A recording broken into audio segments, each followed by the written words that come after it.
4 years ago, Apple began reworking Apple CarPlay to fend off Android's inroads into vehicles.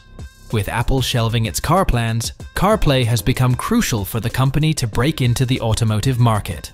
Dubbed Project IronHeart internally, fancy, huh? The revamped CarPlay aimed to fully integrate into vehicles, taking control of screens, instrument clusters, and essential functions like radio and air conditioning, a departure from its previous focus on Apple services. When Apple decided to overhaul CarPlay, it was wary of Android's presence. Android Auto started off similarly to CarPlay, letting users plug in their phones for a smartphone-style experience with music, podcasts, voice control, and maps. But then came Android Automotive. It's like an upgraded version that's built right into the car, taking over screens and controls without needing a phone connection. Google leveled up big time, and guess what? It caught on like wildfire. Android Automotive now dominates the car OS market with a whopping 35% share, all in just 7 years.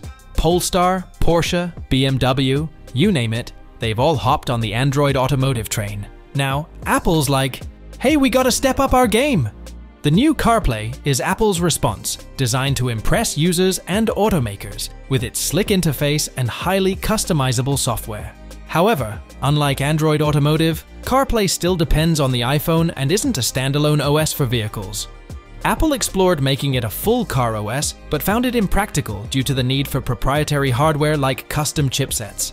So they moved on and unveiled the new CarPlay in 2022, with Porsche and Aston Martin leading the charge. But here's the catch. It's mostly hanging out in high-end rides like the Aston Martin DB12.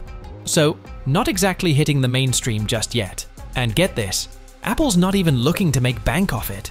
They're keeping it free, just like the old CarPlay. But with the Apple Car dreams on ice, they might need to rethink that strategy or risk falling behind. So, what do you think? Is CarPlay Apple's ticket to car domination? Or are they stuck in neutral? Let us know in the comments below. And don't forget to hit that like button and subscribe for more updates. Until next time, peace out.